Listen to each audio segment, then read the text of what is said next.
Okay, e4, and let's go with Caro Kann in this game, and hopefully our opponent will help us out by playing a variation we haven't seen, and looks like we're going to have a pretty standard exchange variation.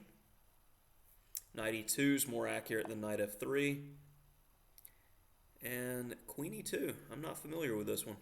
So when in doubt, make normal playable moves. That makes sense, and we'll go with this scheme of development.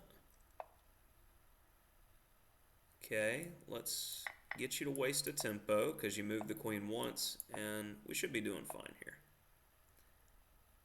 And let's try to play on this side of the board. So that seems logical. You want to watch out for bishop h4, bishop g3. So what did I have in mind?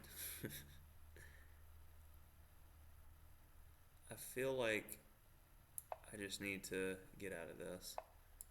I was wanting a minority attack, but we'll just slow play and get to the position I want to get to. All right.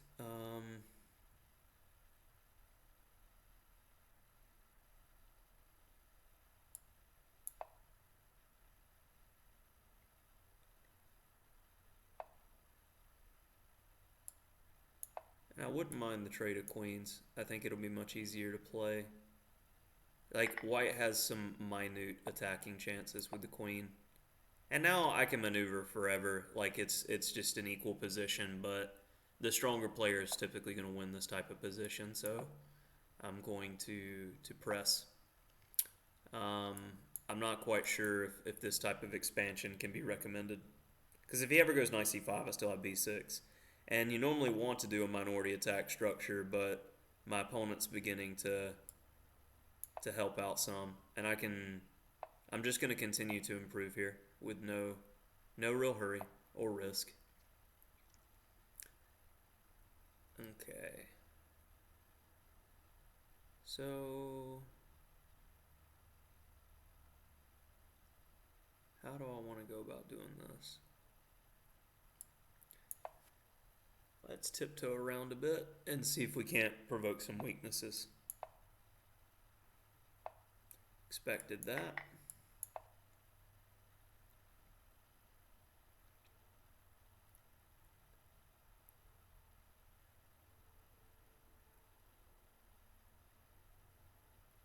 And he's playing well.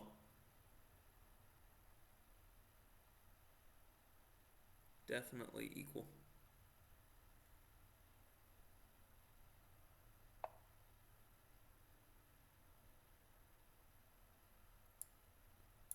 I won't let you have the file without an argument. Okay. Let's do this to see if we can't provoke some weaknesses, get the rook lift.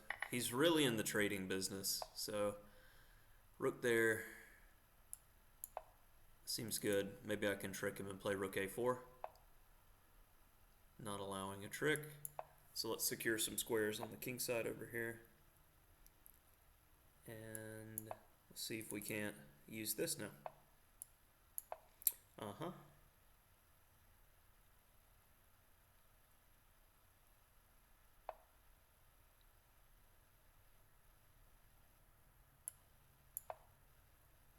And the rook can always come back quickly. Now let's bring the king over here because this seems important. Yep, and he's starting to go awry in the position. c5 and then a6 looked like the best way to go, but now my king is getting to key squares. So we can be terribly annoying to him.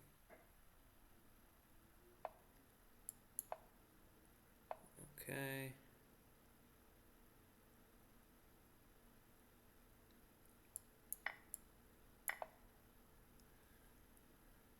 My king getting to b5 is going to be tough for him to deal with because I'll have the check. And my rook still has flexibility.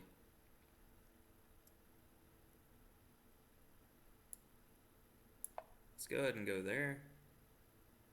And time is becoming a factor. That's a pretty reasonable move. Fishing. Fishing, fishing, fishing. Get our passer. And he's not going anywhere.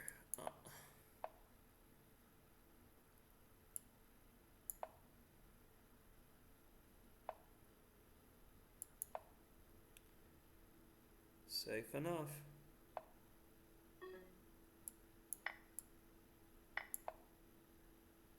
And this is it. Everything's defended, and I can slowly improve.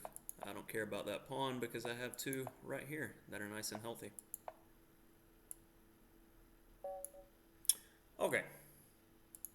So, not a bad game by my opponent, but this is one of the reasons that the Caro Kann has gradually left my stable of steady openings that I play on a regular basis, because you can get this solid position without really any risk. Now, understanding the good bishop, bad bishop dynamic, I am looking to try to prevent this bishop from getting to f4 because I want to play rook b8 and b5 in the future. And I did misplay this, so I'm curious to see what the best plan is. Queen c7, and then queen e2 is a new move for me. And of course, it does have a tactical drawback that I'm missing. Knight takes d4 just wins on the spot. So that's definitely something for the Caro Kann folks that you should know, that this queen e2 move is definitely not good due to that. Alright, knight f6. And I don't normally start having my tactical mindset or tactical lens so early in the game. And again, knight takes d4. And I missed it a few times, but notice how what I'm doing is well in the game, because I just fall back on typical plans that I understand and play quickly. It is a 3-minute game after all. That white has limited the development of this bishop. And normally what you see here is knight e2. I actually had a game against Grandmaster Zapata that he played knight f3, and black gets an advantage quite quickly with his colors reverse Carlsbad structure. But knight e2 is the most common move. And then we see this line with castles, e6, and queen e1. And again, it's this Carlsbad structure, which I would probably play after g3, knight ge7. Looks more flexible compared to what's recommended. And you can try to play for f6, e5 in the future, or go rook b8 and play for the minority attack. But it looks like white's doing quite fine in the database there. So queen e2, understandably missed this knight takes d4 tactic. Now bishop takes d3, and I kind of struggled to find a plan here. So I played rook a b8, and that gives back the edge. So the engine's saying h6. Well, what is the problem? I see. We're looking to just secure key squares. So this is the way to go. Wow. And this is kind of ridiculous, not gonna lie. Okay. Very messy. Rook a b8. And again, h6, knight h5. So yeah, I did make the right call with trying to bail out some here. And d takes e5 is definitely much stronger than what he played. I just had a sense that he was in the trading business. The knight h5, bishop h2, bishop h6, again trying to secure key squares. And did evaluate this as equal. And yep.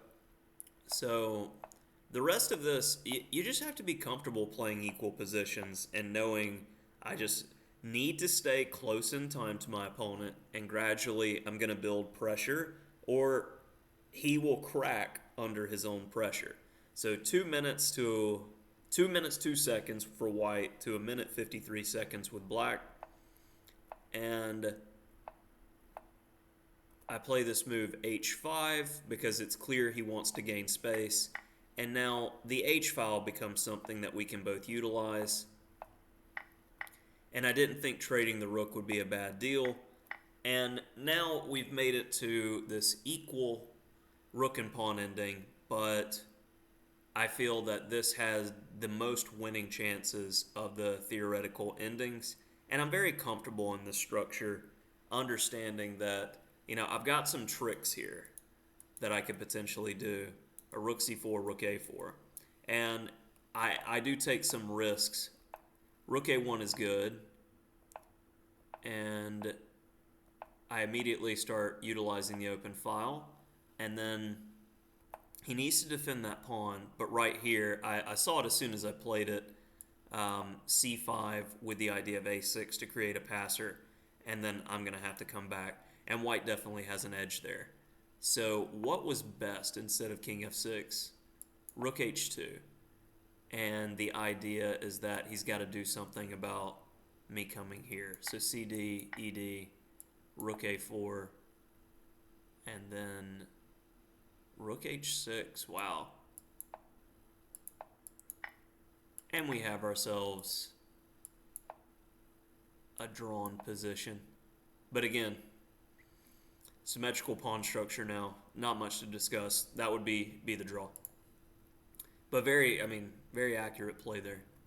King f6, rook a4 with that idea of rook b4 is good for an edge for white.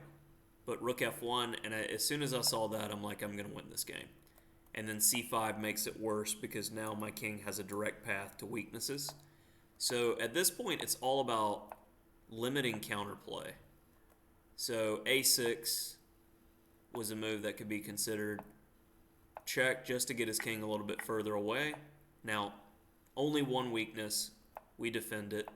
Make sure his king doesn't get to a4 so he can't use his pawn majority. And b6 by the machine. That's kind of surprising to me. And here with 41 seconds versus 37 seconds, we see this reaction by white that he felt the need to do something. And this kind of botches it for him. No checks. No checks. And due to the time, I'm not trying to hold on to all of my material. I just know that the connected twofer is good enough for a win. So I was going to go for that. And you can see this type of development as the engine can finish it out. And the engine likes holding on to the material. No matter how he checks, you can use the pawns to really defend yourself without too much risk here. And then we're going to have a girl. And mate in 9, why not? Let's finish this out. Let's see, mate in 3. That's cute. All right, that will do it for this one. And Caro Kann Exchange, kind of dry, but dry chess is how you got to beat people sometimes. So make it happen when you get an equal position. Press, press, press.